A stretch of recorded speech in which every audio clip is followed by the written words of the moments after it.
புதுவை பாரதிதாசன் அரசு மகளிர் கல்லூரி வளாகத்தில் உள்ள தண்ணீர் தொட்டிக்குள் நாய் இறந்து கிடந்ததால் மாணவிகளுக்கு விடுமுறை அறிவிக்கப்பட்டு அதன் பின்னர் அகற்றப்பட்டது. புதுவை முத்தியால்பேட்டையில் அமைந்துள்ள பாரதிதாசன் அரசு மகளிர் கல்லூரி வளாகத்தினுள் குடி தண்ணீர் தொட்டி அமைந்துள்ளது.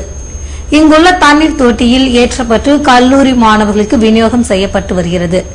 இதுபோன்ற சூழ்நிலையில் குடிநீரில் துர்நாற்றம் வருவதை அறிந்து அங்கிருந்த ஊழியர்கள் சந்தேகத்துடன் தண்ணீர் தொட்டியை திறந்து பார்த்தபோது அங்கு அவர்களுக்கு அதிர்ச்சி காத்திருந்தது. இறந்து சில நாட்கள் ஆன நிலையில் நாய் ஒன்று மிதப்பதை கண்ட ஊழியர்கள் கல்லூரி முதல்வருக்கு தெரிவிக்க பதறிப்போன அவர் மாணவிகளிடம் பீதி ஏற்படாமல் இருக்க விடுமுறை அறிவித்து அவர்களை வெளியேற செய்தார். இதன் பின்னரே தண்ணீர் தொட்டியில் இறந்து கிடந்த நாய் அப்புறப்படுத்தப்பட்டது. நாய் இறந்து கிடந்த தண்ணீரை குடித்து விட்டோமே என்ற வெறுப்புடன் மாணவிகள் கல்லூரியை விட்டு வெளியேறினர். பல மாணவிகள் தங்களுக்கு உமட்டல் ஏற்படுவதாக கூறி அவசரமாக வீட்டிற்கு சென்றனர்.